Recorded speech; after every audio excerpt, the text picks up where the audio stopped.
wabarakatuh dan selamat pagi semua. Baik, hari ini kita lanjutkan pembelajaran IPS dengan pembahasan yaitu bagian E, kondisi alam Indonesia. Jadi hari ini Ibu akan jelaskan mengenai kondisi alam Indonesia, tapi belum semuanya karena ini materinya luas. Nah, tujuan pembelajaran kalian hari ini yaitu yang pertama, kalian harus mampu menjelaskan seperti apa kondisi geologi Indonesia dan seperti apa bentuk muka bumi Indonesia. Jadi setidaknya kalian harus tahu dulu tentang itu. Nah, sebelum Ibu lanjut, perlu kalian tahu bahwa terkait dengan kondisi alam Indonesia, kalian perlu tahu bahwa Indonesia itu adalah negara yang sangat indah dan kaya akan sumber daya alam. Terkait baik sumber daya alam maupun sumber daya manusia sih kaya.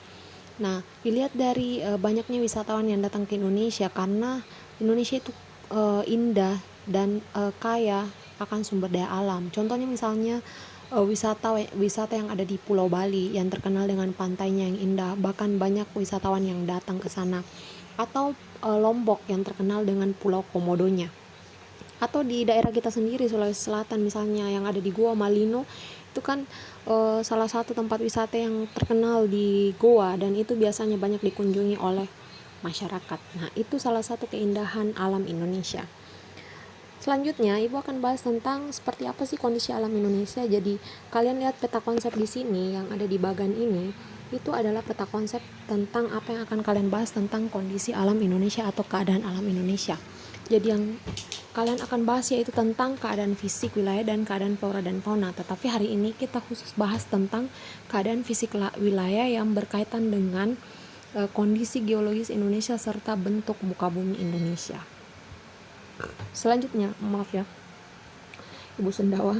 Jadi selanjutnya kita bahas tentang kondisi fisik wilayah atau keadaan fisik wilayah. Yang pertama yaitu kalian harus tahu tentang kondisi geologis Indonesia. Nah, kemarin kan kalian sudah tahu tentang letak astronomis maupun letak geografis Indonesia. Nah, sekarang ini kalian juga harus tahu seperti apa letak geologisnya Indonesia. Atau mungkin kemarin juga sudah jelaskan, tapi kita ulangi lagi terkait apa pengertiannya dan lebih jauh tentang dampaknya. Jadi letak geologis Indonesia yaitu adalah berada pada pertemuan tiga lempeng tektonik besar, yaitu lempeng Indo-Australia, Eurasia, dan lempeng Pasifik. Nah, ini yang menyebabkan letak geologi Indonesia menyebabkan Indonesia itu berada di pertemuan beberapa lempeng. Akibatnya Indonesia itu sering mengalami yang namanya gempa bumi, gunung berapi, dan banyak hal lain yang diakibatkan oleh pertemuan lempeng ini. Nah, tumpukan lempeng tersebut kemudian membentuk rangkaian pegunungan yang menjadi gunung api di sepanjang Pulau Sumatera, Jawa, Nusa Tenggara. Nah, ini gambaran lempeng-lempeng yang ada di Indonesia, yang ada di peta tumpukan lempeng dan rangkaian gunung api di situ. Nah, selanjutnya ya, yang seperti yang Ibu jelaskan tadi, selain terbentuk pegunungan dan gunung api, tumpukan antar lempeng juga menghasilkan fenomena gempa bumi. Nah, kalian mungkin pernah dengar gempa yang terjadi di Aceh yang sampai menimbulkan tsunami dan gempa yang terjadi di Yogyakarta. Atau mungkin kalian belum dengar karena kalian masih kecil. Nah, itu pernah kejadian. Memang Indonesia itu rawan akan gempa. Tapi semoga ke depan sih sudah tidak lagi, karena gempa itu kan bencana ya, dan itu akibatnya sangat berbahaya. Jadi semoga tidak terjadi. Tapi hal tersebut terjadi karena letak geologis kita, karena seringnya pertemuan lempeng itu yang menimbulkan getaran ke atas permukaan bumi. Nah, gempa ini karena adanya lempeng yang saling bertumbukan kemudian menghasilkan getaran yang sampai ke permukaan bumi. Kalian perlu tahu bahwa Indonesia itu adalah salah satu negara yang sering mengalami gempa bumi, terutama pulau-pulau sepanjang pertemuan lempeng Sumatera, Jawa, Nusa Tenggara, Maluku, dan Sulawesi. Selanjutnya, kalian harus tahu juga gempa itu terdiri atau dibedakan atas dua. Ada yang namanya gempa tektonik dan gempa vulkanik. Gempa tektonik itu apa? Gempa karena adanya pergerakan lempeng tektonik. Sedangkan gempa vulkanik adalah gempa yang terjadi karena adanya aktivitas kegunung apian. Nah, selain getaran yang ke permukaan bumi yang biasanya banyak menghancurkan rumah-rumah, gempa itu terkadang menimbulkan tsunami seperti yang Ibu bahas tadi. Jadi tsunami itu adalah goncangan akibat karena adanya goncangan yang hebat menyebabkan gerakan di dasar laut, itu yang menimbulkan gelombang.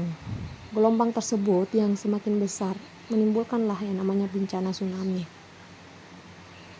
Lalu, selain tsunami dan gempa bumi, Indonesia juga rawan akan bencana letusan gunung berapi.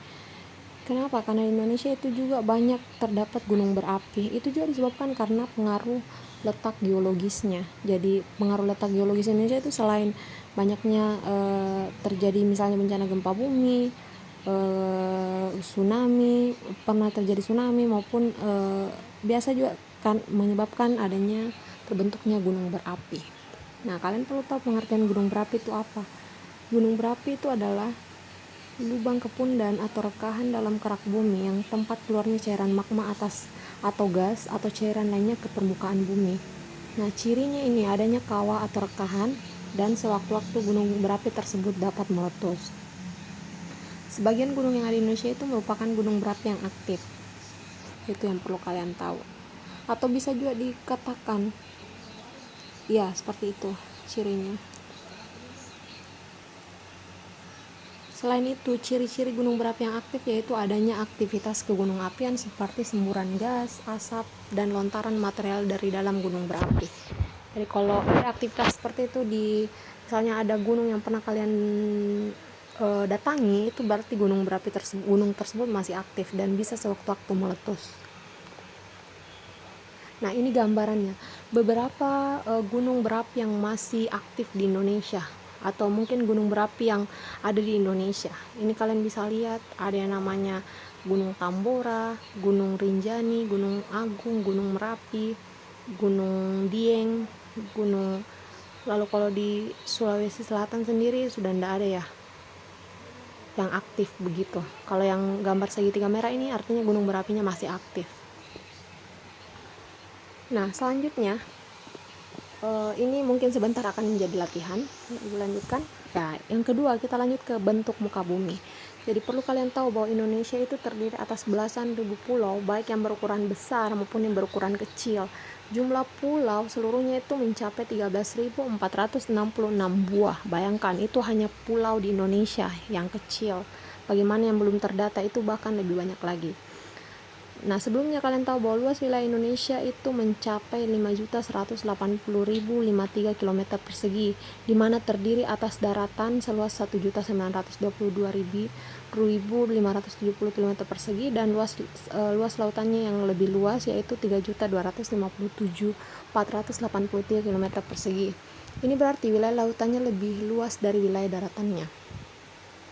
Nah, keadaan pulau-pulau Indonesia ini tampak adanya keberagaman bentuk muka bumi. Jadi bentuk muka bumi Indonesia di sini dapat dibedakan menjadi ada namanya dataran rendah, dataran tinggi, bukit, gunung, dan pegunungan. Jadi itu bentuk muka bumi yang ada di Indonesia. Jadi beragam.